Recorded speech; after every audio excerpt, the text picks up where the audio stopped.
اینجا پاریسه و پاریس به گرون بودن رستوران‌ها و هتل‌هاش معروفه و امروز اومدیم که رستوران‌ها رو تست کنیم. امید جان دقیقاً من خیلی گشنمم مهران، من به خاطر این ویدیو از دیشب تا الان غذا نخوردم و امروز قراره اگه این کامیون ما رو نزنه بریم 3 تا جای مختلف تست بکنیم، یه جای متوسط، یه جای ارزون و یه جای خیلی گرون.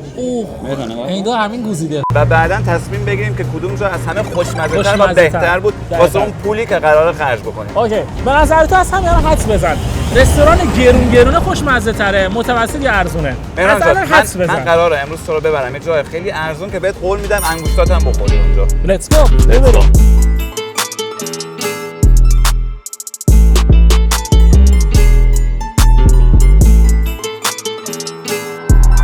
اومدیم یه رستوران متوسط که از بیرون خیلی شیک به نظر میرسید ولی بریم ببینیم که غذاش چطوره. امید جان کجا ما رو آوردی؟ ببین اولین کافه که داره میریم پاریس اسمش کافه ساونوقه که خیلی شیکه و قیمتاش متوسطن اینجا متوسطه؟ اینجا برای من گرونترین حساب میشه. نه اینجا تازه متوسط. حالا وایسا ببین بعداً قراره کجا بریم. بریم واسه صبحونه. املت و اگ اند بیکن جامسون چمپیون پرومس لتره.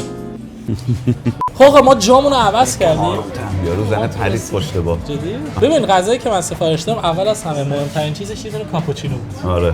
خیلی خفن. قیمتش چقدر شد کاپوچینو؟ من نفهمیدم. کاپوچینو رو اینجا داریم. 6.5 یورو. این دیگه خدایش گرونه. ما 2 تا کاپوچینو سفارش دادیم 6.5 یورو، یه دابل اسپرسو سفارش دادیم. یا دابل اسپرسو تون شد چقدر؟ دابل اسپرسو 5 یورو 50. یک کرپ سفارش دادم، کرپ نوتلا 7 یورو نیم.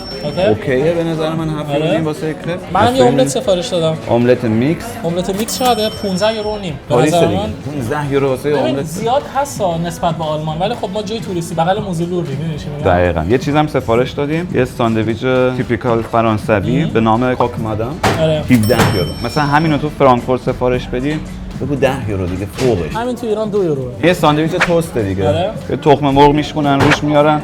و یه کرواسان هم سفارش دادیم. ببین واقعا عجب کاپوچینو. شیک آوردن. خدایی شده. استایل کافش خیلی باحاله. چرا برای من صورتیه؟ ببین تمام کافه صورتیه. دقت کن به دیزاین کافه. ببین این کافش اینجا ما دم موزه لوفر هستیم و کافش کلا معروفه. یه این اسپات یعنی واقعا مثلا جای لوکیشنیه واسه اینستاگرام و اینا خیلی میان اینجا عکس و اینا میگیرن. خب دیگه یکی از گرونترین محلات پاریس هم هستیم. من رو اسپرسو خیلی حساسم. خب مثلا من دوست ندارم ترش باشه. خب بعضی جاها اسپرسو سفارش میدم ترشه، یعنی اصلا میخوام بالا بیارم. دوستان تلخ باشه و شکر بریزم توش. تلخ و شکر. اوکی امید جان برو ببینم چطوره. میترسم ترش باشه. جرئت نمیکنم. خب یه ذره زبون بزن. خوبه. جدی؟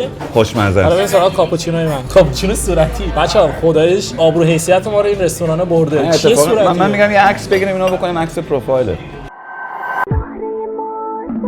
میمم باحاله. نه خوب نیست. خوب نیست؟ اصلا احساس کنم کافه فیلتریه. این چه میگم اورجینال نیست. اجازه؟ دیگه برداشت دیگه. من الان باز کجاش لب زدی؟ من از این از وسط میخورم که ام باشه. خیلی حرف بدی زد از وسط میخورم. خوبه؟ انگار فیلتره. انگار آبه. این آب داغه با یکم پودر شکلات. میخوای اسپرسو منو بزنی؟ آره اسپرسوش خوبه واقعا. خوبه. خیلی خوشمزه اصلا. گفتم به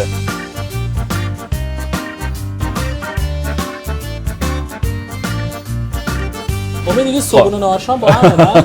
امید تو میخوای شروع کنی یا من؟ اوکی بیا ما با این شروع بکنیم. ببین اول از همه میخوام سریع توضیح بدی چی توش هست. این ساندویچ چه الان که سفارش دادی؟ ببین یه تخم مرغ شکوندن روش. آره. اینش به این میگن کوک مسیو. نصفش هم سوخته به نظر من. اینجا همش سوخته. با کوک مادام میشه موقعی که یه تخم مرغ هم میذارن روش. فرقش همین. از تو خب دیگه پنیر و کالباس و اینا همه چی توشه. میشه توشو ببینیم؟ میذارم فرنچ فرایز. آره پنیر کالباس توشه. من عاشق پنیر آب شدم. من هر غذا رو میتونم با پنیر بخورم. آره. من کلا هر چی میخورم پنیر میریزم. حالا ببین چه شکلیه. خوبه؟ خب این گاز بگم. به نظرم از اون چیزایی که لاشه مزه‌شو نمیفهمی، اصلا طعمشو نمیفهمی، بیشتر نون سوخته و پنیر بدمزه است تا اینجا. بعد پنیرش هم فکر کنم پنیر معمولی، یه پنیری که اصلا زیاد خوشمزه نیست، یکم بدمزه است. پنیرش هم دوست نداشتم. حالا بریم واسه تخم مرغش. درزی تخم مرغ می‌بینی؟ میدیومه. تخم مرغ که همیشه یه طعم داره، نیاز به تست نداره. نه اینم تخم مرغش یکم بیجونه، یکم نمک و فلفل کم داره. آره. یکم ادویه. البته آوردن رو بروتا. حالا آره ولی خب خدا آشپز یه سیگنچری باید داشته باشه. خب بریم واسه سیب زمینیاش. به نظرم کچاپ بزنیم. نمک هم بزنیم. Thank you so much. این سیب زمینیش زیاد خوب نیست، بدم نیست. من سیب زمینی خیلی بهترم دیدم تا الان. خیلی بهتر دیدم. اصلا نمیارزه با این. خیلی بدترم دیدم ولی حتی زیر متوسطه. خب بریم واسه املت.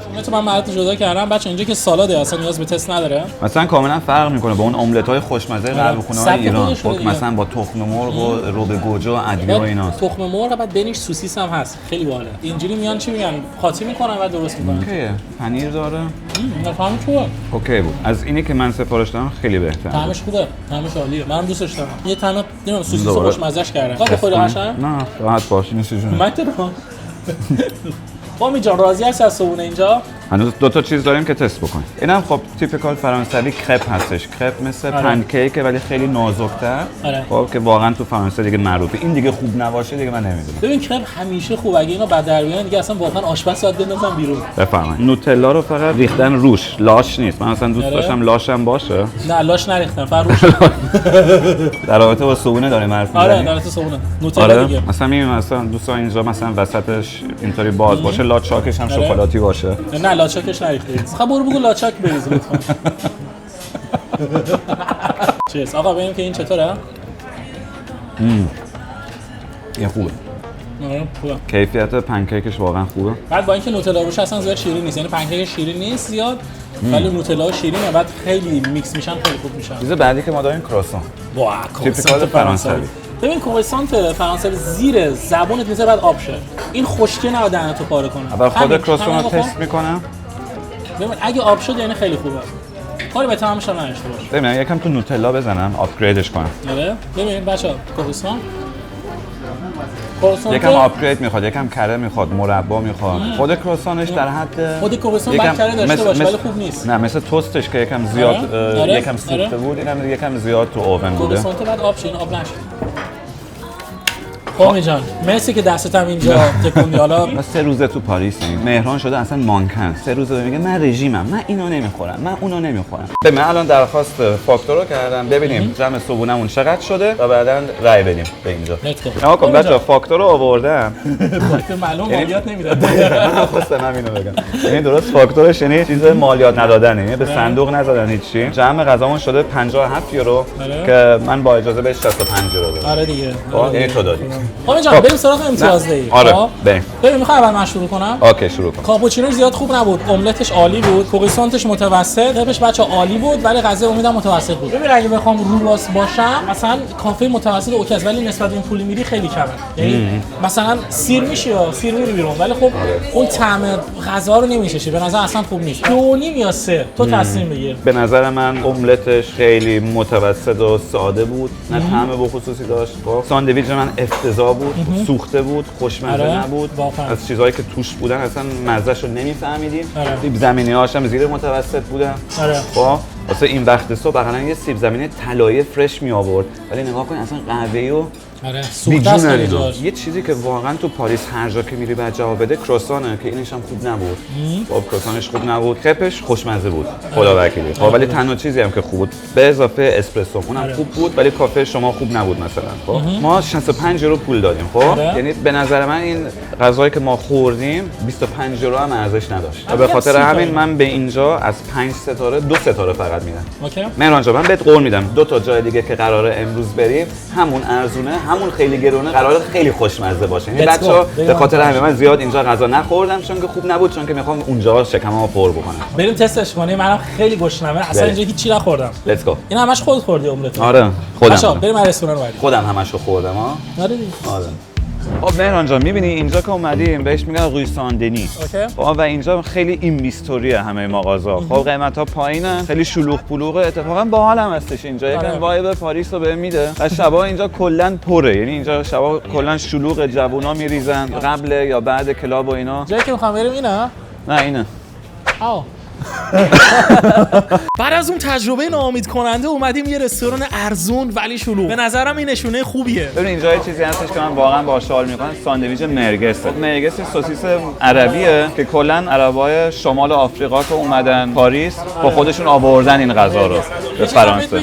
املت الان اینجا 7.5 یوروه. میخوای املتش هم بزنی؟ املتش هم بزن. املت و مرگس چطوره؟ آقا غذامون هم سفارش دادیم. نکته جالب اونه میز اینجا شکسته است. دیگه اینجا به میز و اینا کاری نداره. اینجا واقعا میای موقعی که میخوای غذای خیلی خیلی خوشمزه بزنی که دهنت آب بیفته و اینا، بعدن حالت بد باشه. واقعا غذا آماده شد اومد املتت. چقدر سریع الان املت ماست؟ آره. بهت توضیح بدم. خب می‌بینید چقدر این املت جون داره، حال داره، بخار ازش داره بلند میشه. سریع‌ترین حالت ممکن درست شده. ساندویچ‌ها اومدن. عالی. نگاه کن. این سیب زمینی‌ها رو اینطوری اصلا همش رو قاطی کن با همین سس رو. اوکی. بزن اینجا. فلفل هم بذار لاش. تو هم بزن دیگه. به این میگن املت. چیرز. چیرز.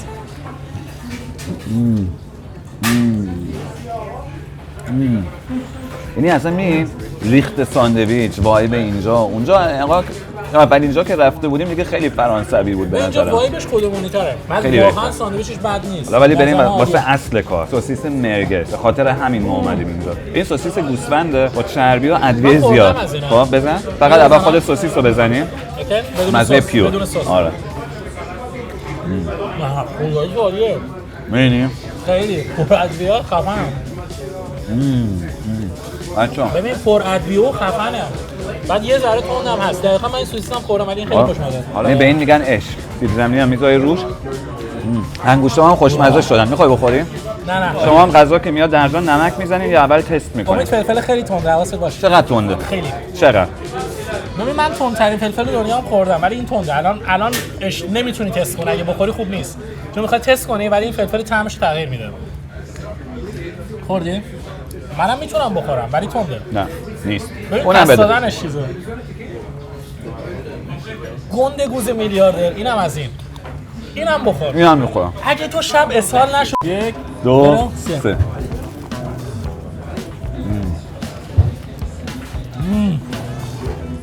عالیه. نونش یه نون باگت خیلی نرمیه ولی کریسپیه. عالیه. عالیه. بچه‌ها طعمش 20 خدایش ارزون ترین تا الان بهترین میشه. نوشابه رو به عنوان لوله بازکن همیشه میخورم بعد غذا. اینجا همش باز میشه دیگه. چه حالی داد. بچه‌ها انقدر چسبیده من نون خالی من میخورم تا آخر. ببین کل سر و صورتم کثیفه ولی اینجا اصلش اینه. اینجا باید بشینی کثیف بخوری. تمیز بخوری اصلا بهت میفهمم. هرچند من پاریس رو دوست ندارم ولی واسه همین ساندویچ حاضرم دوباره بیام پاریس. قبول خوشمزه ترین غذا تو پایین شهره؟ آره. سیب زمینی‌هاش هم خوبه. ببین میگم فراید. همه چیش عالیه. یادت اون یکی سیب زمینی‌ها چه رنگی بودن؟ هم طلاییه، هم کریسپیه، هم نگاه کن بازش که میکنن. به این میگن سیب زمینی. باریک خیلی دوست دارم. مکدونالدتوری هم. کلوف دوست ندارم. ببین به نظر من همه چیش خفنه، فقط املتش یه چیز متوسطه. املتش می‌بینید چی کم داشت؟ روبه گوجه. از این میفهمین که اینجا واقعا خیلی معروف و غذاش خوبه. این چه خبر شده؟ صف کشیدن و همه‌شون هم حتما فکر می‌کنم اینا بچه‌ها پرایوت اسکولی چیزی باید باشن چون که همه یه شکلن.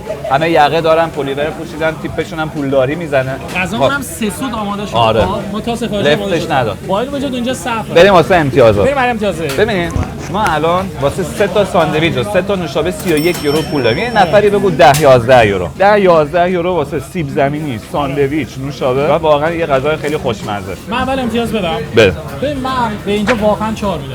خب از رستوران قبلی خیلی بهتر بود. قبلیه رو 2.5 می‌کنیم. آره. 2.5 اینو 4. ولی اینکه 4 میدم یه نمره فقط به خاطر تخم مرغش اصلا یه ذره خوب نبود به نظر من. ولی این غذا دومی خیلی بالا. اسمش چی بود سوسیساش؟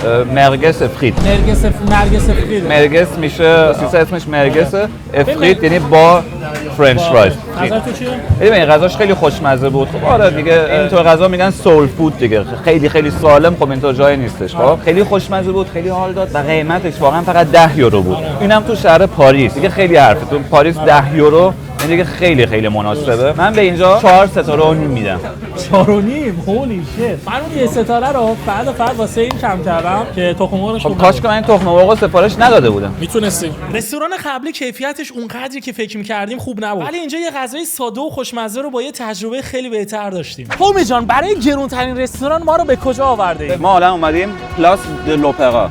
پلاس لوپاقا میشه میدان اپرا. میدان اپرا. چون که اینجا اپرای پاریسه. اپرا یعنی تئاتر؟ آره دیگه اونجایی که اپرا تئاتر و ایناست و اینجا پشت سرمون کافه دلاپه و این جزء خفن‌ترین و گرون‌ترین و معروف‌ترین رستوران‌های پاریسه و الان قراره ما بریم اونجا و چه غذای خوشمزه گرون بخوریم. نه من به این فکر نمی‌کنم. من به این دارم فکر می‌کنم الان قراره بریم اونجا و با کیف خالی برگردیم. مهران جان انقدر سریع این کیف خالی نمیشه. درش اینجاست بریم. از درش بریم؟ از درش بریم دیگه. نمی‌خوام از پنجره بریم.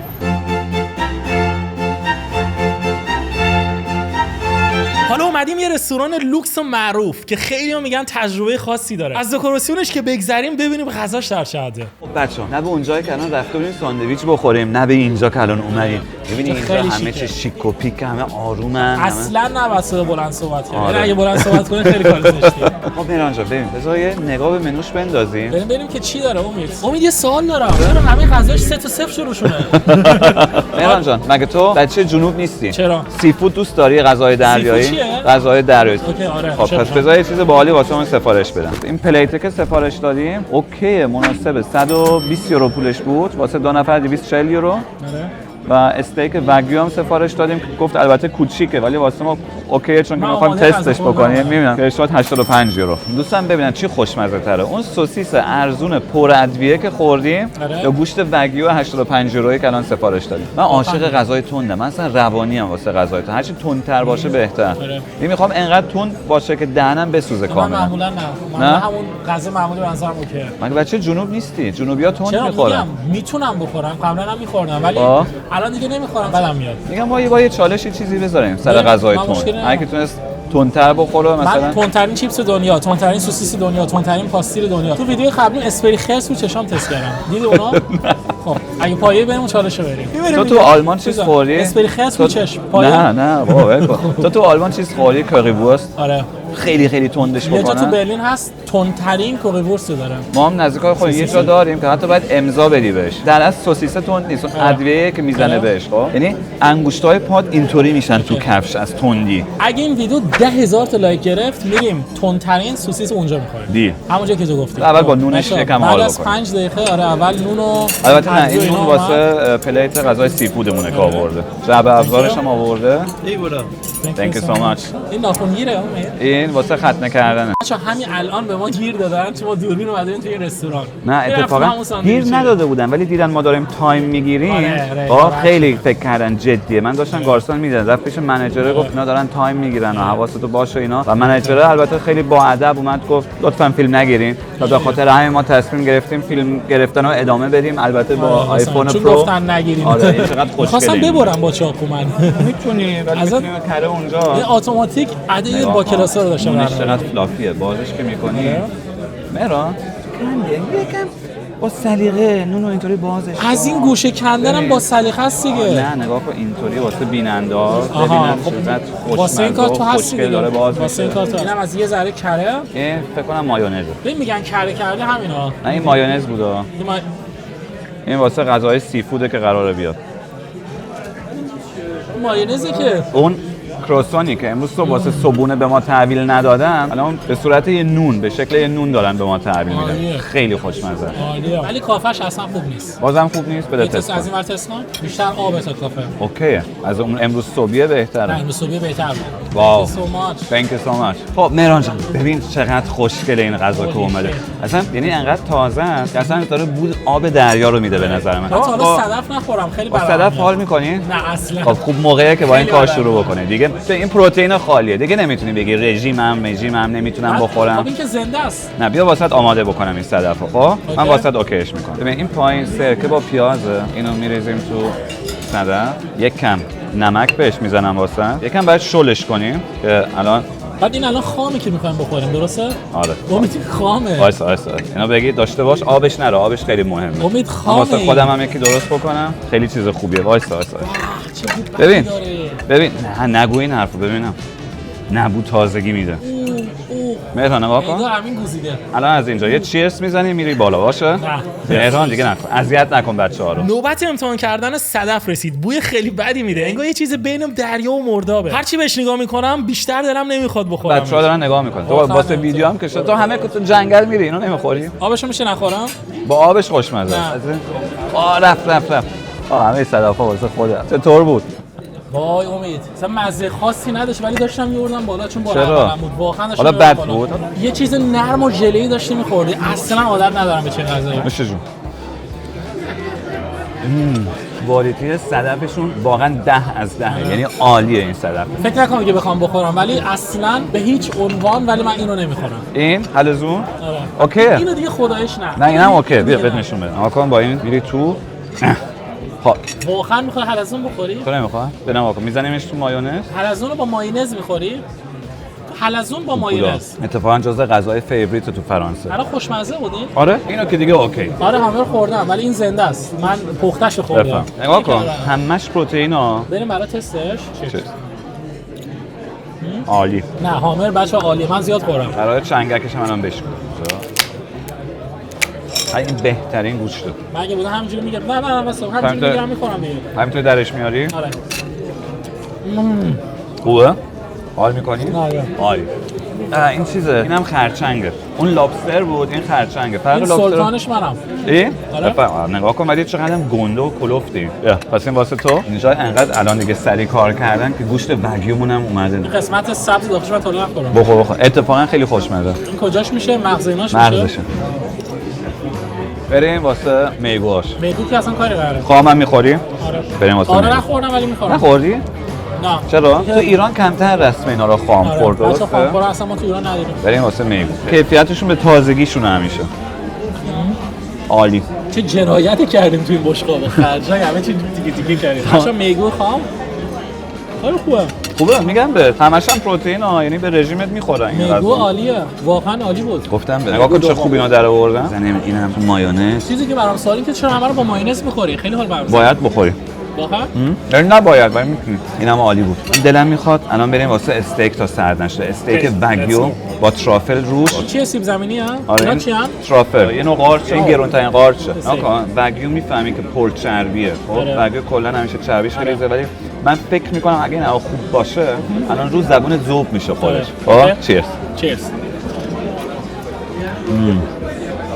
یا اصلا آب شد چربی زیاده و اون چربی و کوالیتی بالای گوشتش یعنی اصلا رو زمان الان یه 2 تا گاز زدم خودش ترکید تو دهنم بی‌نظیره همه شد گوشت و چربی و سس و ترافل و اینا من 2 تا گاز زدم دیدم اصلا استیک نیست آهنگای کلاسیک میذارن واسهشون ببین موزیک گوش میدن خب ماساژشون میدن حتی با آبجو ماساژشون میدن این گاو برام گاو بگیو بود بگیو چیلترین گاو خیلی باحاله بریم برای جنبندی بریم واسه جنبندی خب جان لوکیشن خفن لوکیشن 5 از 5 سرویس اصلا 10 از 5 اوکی بود اولش با گارسون یک کم اوکی نبودم چون که خودش هم با ما گرم نبود فکر کنم دوربین و دید و اینا اول حال نکرد ولی دید که ما خودمون یکم شوخ هستیم باهاش و اینا الان خیلی خوب شد حتی گارسون اومد از ما عکس گرفت شوخی میکرد و مثلا گفت دوربین بزرگه که قدغنه حالا با کوچیکه بگیرین اشکال نداره خب یعنی واقعا دمش گرم گارسون به نظرم 5 از 5 خفن ترین استیک بود تا خورده بودم عالیه خوشحالم خیلی زیاد خوردم دیگه اگه بخوام بگم خب میگو اینا خب میگوش عالی بود اول غذای دریایی ولی خب صدف اینا خب سلیقه من نیست آره ولی کوالیتیش خوب بود حالا سلیقه درسته مثلا واسه خیلی‌ها حتی واسه اروپایی‌ها هنوز خیلی عجیبه مثلا بیان نظر بده مثلا من که صدف نخورم من نمیتونم من عاشق غذای دریایی ام خب صدف این آیستر بخورم لابستر بخورم و اینا این واقعا عاشقشم و این تازه بود و خوشمزه خب خیلی هم با سلیقه چیده بودنش اینم واقعا 5 از 5 بود لوکیشن 5 از 5 سرویس 5 از 5 خب غذا کیفیت غذا 5 از 5 واقعا خیلی اوکی بود به نظر من سرجم میشه 205 یورو یعنی 205 با نوشیدنی اینا 250 یورو بگو 4 برابر از رستوران متوسطه گرونتره ولی خب زمینش رو داشت حاضرم 4 روز نخورم ولی یه روز بیام اینجا غذا بخورم به جای اینکه 4 تا صبح برم اونور از لوکیشن کلا خیلی لذت بردم و به خصوص از بودن با تو و امین اینجا لذت بردم و به خاطر همین این شد یه خاطره به یاد ماندنی واسه من و من به اینجا 5 از 5 ستاره میدم. الان اگه بخوام بریم سراغ من میگم لوکیشن 5 سرویس 5 استیک اصلا 10 از 5 همه چی عالی مثلا همین کوریسانت کوچیکی هم که اون یه فرمولی داشت 5 از 5 کاپوچینوش خدایش بد بود دیگه بد بود یک این دو این که من طرفدار غذای دریایی مثل صدف و اینا نیستم بار اولم واقعا خوردم هامر و خرچنگ اینا رو میخورم ولی اینا رو نمیخورم واسه همین زیاد نمیتونم نظر بدم نامردی هم نمیکنیم ولی خب فقط به خاطر کاپوچینو 4.5 4 و نیم. بکنش 4 و 7. خدایش خوب نبود. بکنش 4 و 7. تو رو خدا بکنش 4 و 7. 4 و 7. اوکی. الان که اومدیم پرداخت بکنیم یه اتفاق واقعا جالبی افتاد. حالا ته ویدیو پارسان فاکتور رو آورد 254 یورو. خب اتفاقا باهاشم حال کردیم اونا گفتم 280 یورو حساب کن. خب گفتن 280 دیگه خیلی واضحه 280. خب اومد دستگاه کارت زد 290 یعنی 10 تا بیشتر زد و به هیچ عنوان نمیتونه اشتباه فهمیده باشه 280 رو بزنی 290. خب 280 کجا 290 کجا. خب دیگه ولی با کمال پررویی طوری بهت نشون میده 290 میگه گفتی 290 تا منم گفتم آره گفتم بالاخره تیغتون رو میزنم. به اندازه رستوران ارزون الان انعام دارید 36 یورو انعام دادم اونجا 31 یورو خوردیم. یه بطری آب کوچیک خب توی سوپرمارکت 20 سنته. خب یه بطری آب کوچیک توی کیاسک جایی که بری 1 یوروه. تو فرودگاه که باشی 7 یوروه همون بطری. خب تو همیشه خودتی بستگی داره که تو کجا باشی ارزشت به همونه. و ببین الان خودت درست میگی دیگه میگه همون گارسونه به اندازه غذایی که ما خوردیم الان از ما انعام گرفت. چرا؟ چون که جای اینطوری قرار گرفته. و آدمام همینن یعنی ارزش انسانام همه یکیه بستگی به این داره که کجا باشن یا اینکه تو چه جمعی باشن.